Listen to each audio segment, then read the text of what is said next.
drive and our resolve. He's our life. He's our passion. He's our reason for existence. Let's focus on these people hanging on the cross. The thief on his left mocked him. Interesting. He had a very idea. And he says,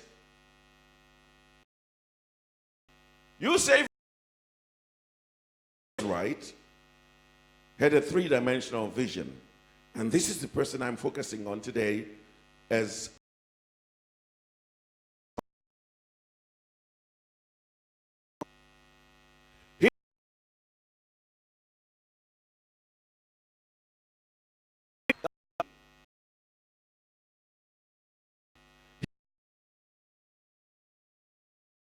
but the thief says, you are a king. Says, I don't see death in you. That's the vision that everybody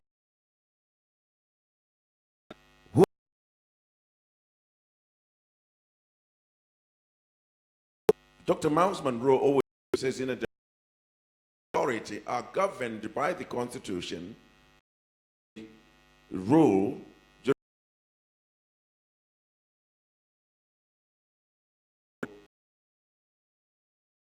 and he went on to say that while there is a committee somewhere, there's no finances, there's no quorum, there's no, when they're done, they've made their conclusion.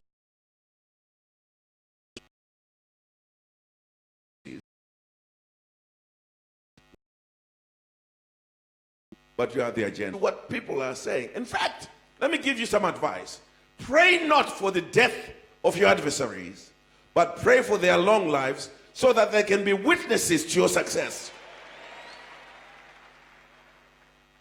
He is a man who saw life, not death, while others are seeing death and no life. The reigning king, he saw Christ at the right time. If he saw him while he was healing the sick, he didn't need him.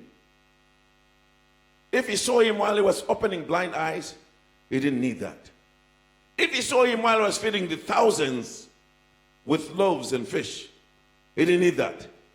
But now, at the right moment, when Christ is hanging on the cross, the thief is there, he's also hanging on the cross. He came to Christ at the right time. And he saw this Christ coming into his kingdom and desired a place in the kingdom, not a place in the gravesite or by the gravesite, not a gravesite association, but a kingdom association. He saw Christ. And at that moment, Christ responded. The world and time froze to welcome a penitent thief into paradise. And there are other examples of people that saw beyond their situations. Rahab, it's so unfortunate that we still call her the harlot. Rahab the harlot. Every preacher I've heard, when they speak about Rahab, they're always saying Rahab the harlot, but they don't go beyond the harlotry to make a grandmother of our Lord Jesus Christ.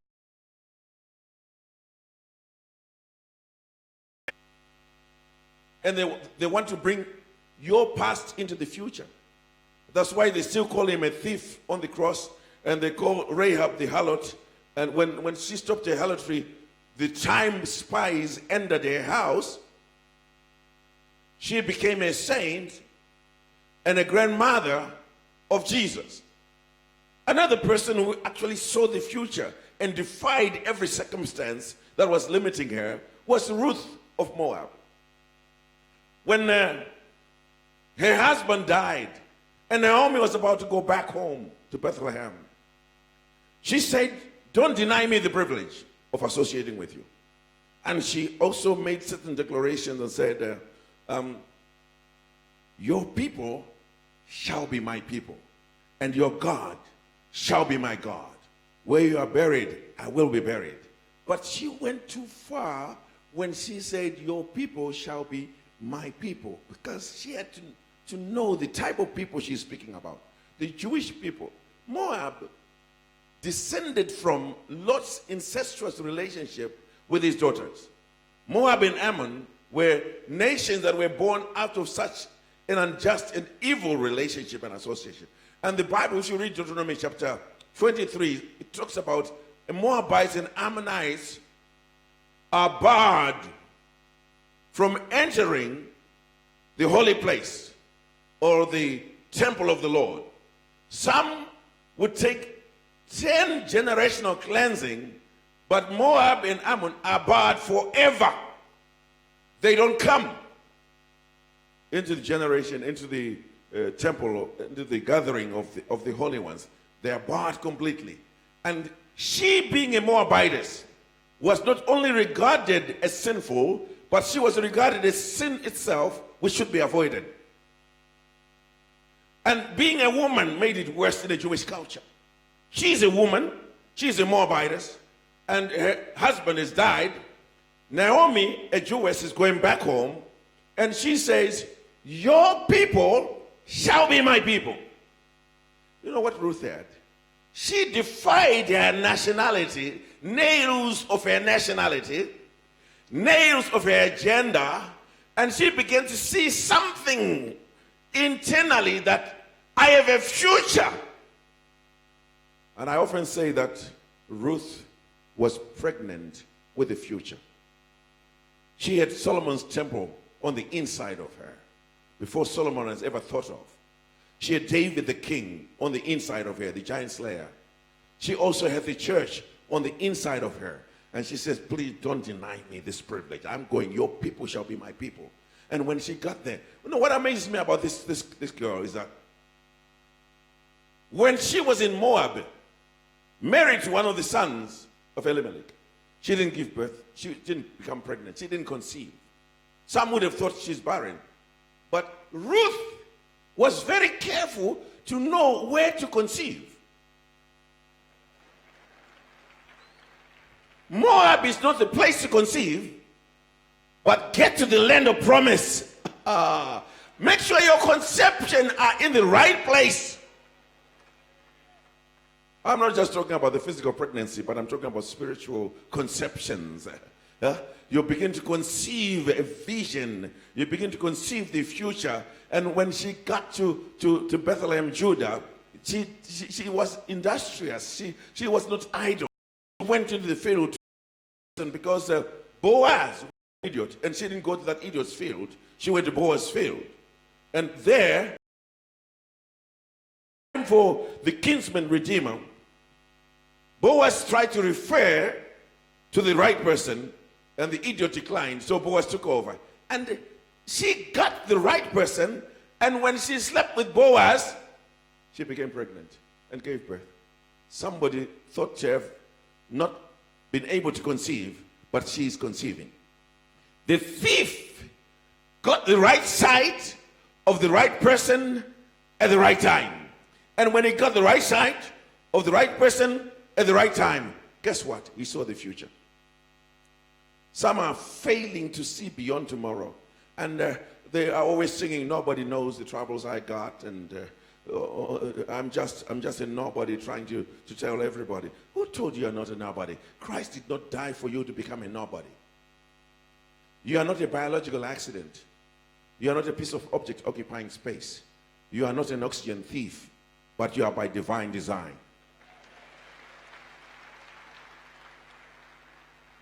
My students know that I often say that we mourn for the dead because they have no access to life, but we should mourn for a fool because there's no access to intelligence. We need to go into deeper mourning for a fool, for the life he lives is worse than death. The dead are at least at rest, but a fool is an expense. What is a fool? No, there's a difference between an ignorant person and a fool. An ignorant person is simply somebody without information. You give them information, they're no longer ignorant. But a fool has got the whole data and does nothing about it. When you hear about the parable of the 10 virgins, there was a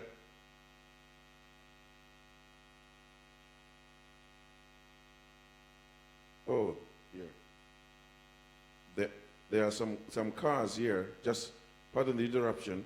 some ABM7399, it's a Harrier, and ACY9765 VW, and ATL 9581, and ADR 4655, a Mercedes-Benz.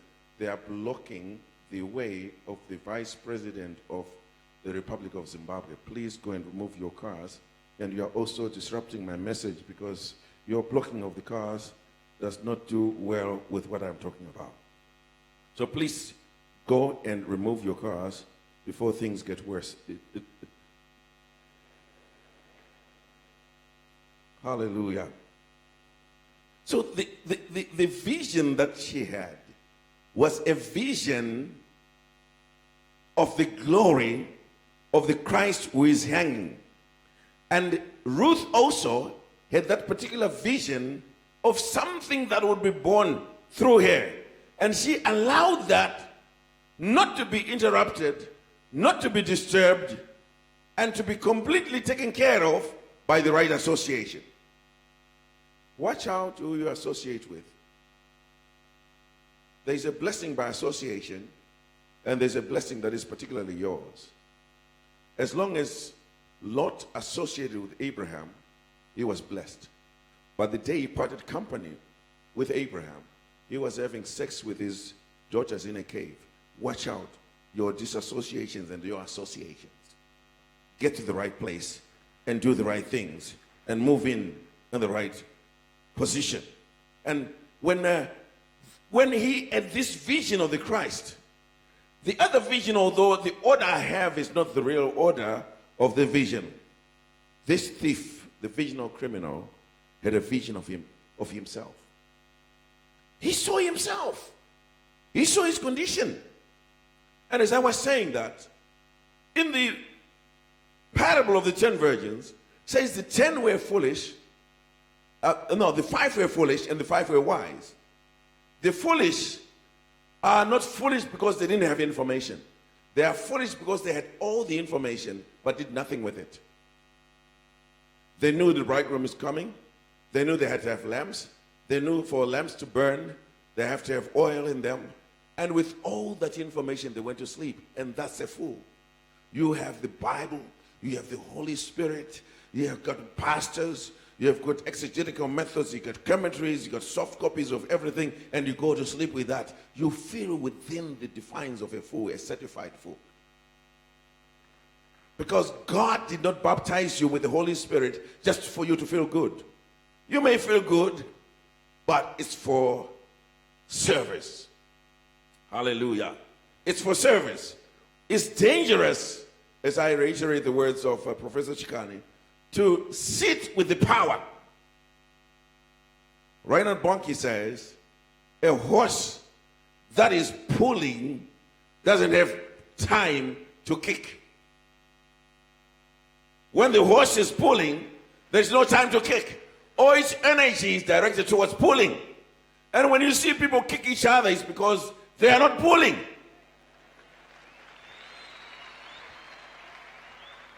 But when we're involved in active ministry, there's no time to kick anybody. A fool is an expense. A fool, you got to educate him, you got to clothe him, you got to dress him, you got to feed him, you got to accommodate him, and when he speaks nonsense. And then you end up have committee meetings to try to address what a fool has broken down.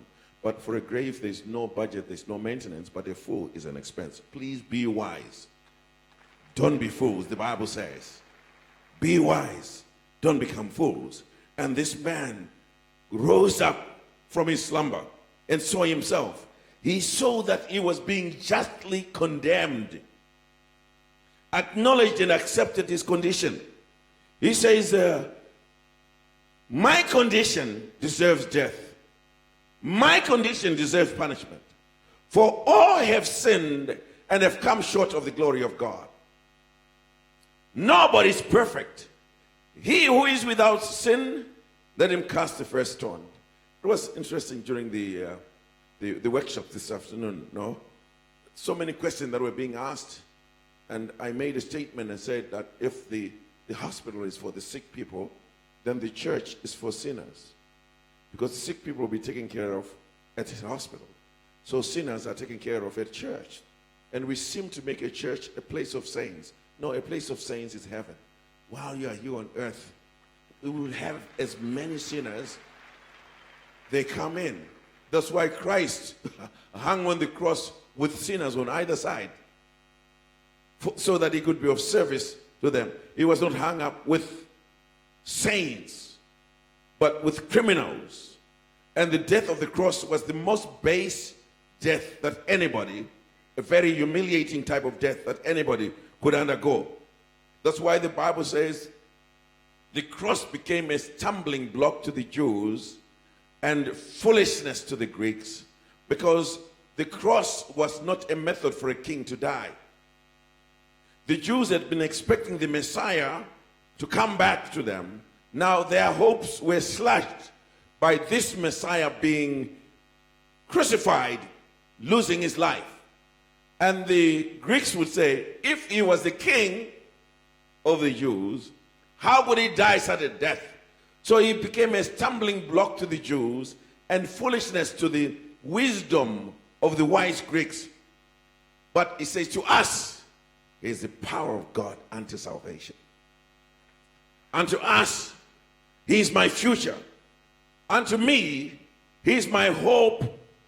To me, he is my power, he is my authority. And I can say with Paul, it's no longer I that lives, but Christ lives in me. So the thief saw himself. It's important for the church to see itself. Whether we are still walking with Christ, sometimes you are faking miracles. But there are waves within the church, because I've seen with some of these preachers that when you pray for people and they're slain, you feel that that's a benchmark of the anointing. So whenever you lay hands on somebody, you think they must get onto the floor. And if they don't, you push them a little bit. And what you're literally doing is that you have overtaken God. You know, falling or not falling does not mean the person has been touched less or more. It simply means God meets you at your point of need. For some, you fall quickly because your shock absorbers are gone.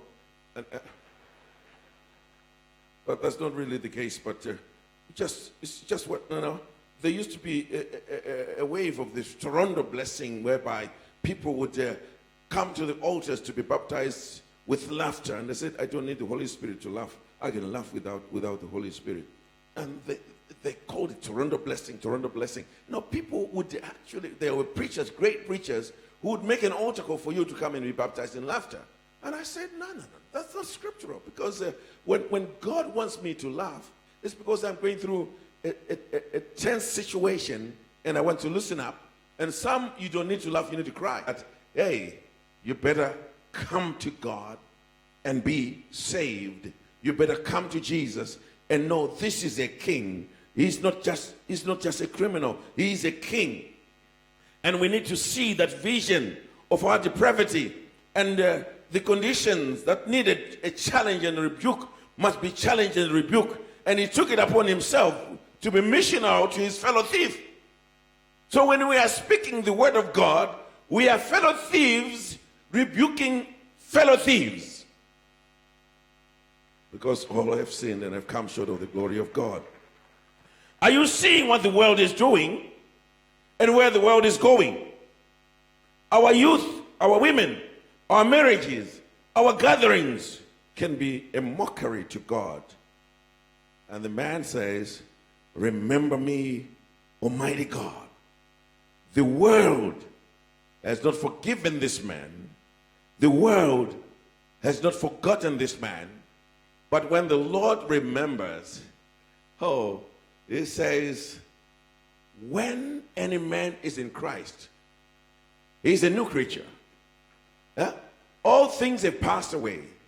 Behold, all things have become new. It's only Jesus. We still call him a thief, but guess what? He's sitting with other bishops in the heavenly places in Christ Jesus. He's a saint. He's a man of God. He's one who was guaranteed and granted a place in paradise. Because Jesus says, he didn't say, when you die, neither did he say, after I rise. He says, today, namhla, you will be with me in paradise. Not with me in the grave. Not with me in position or no position. Education or no education.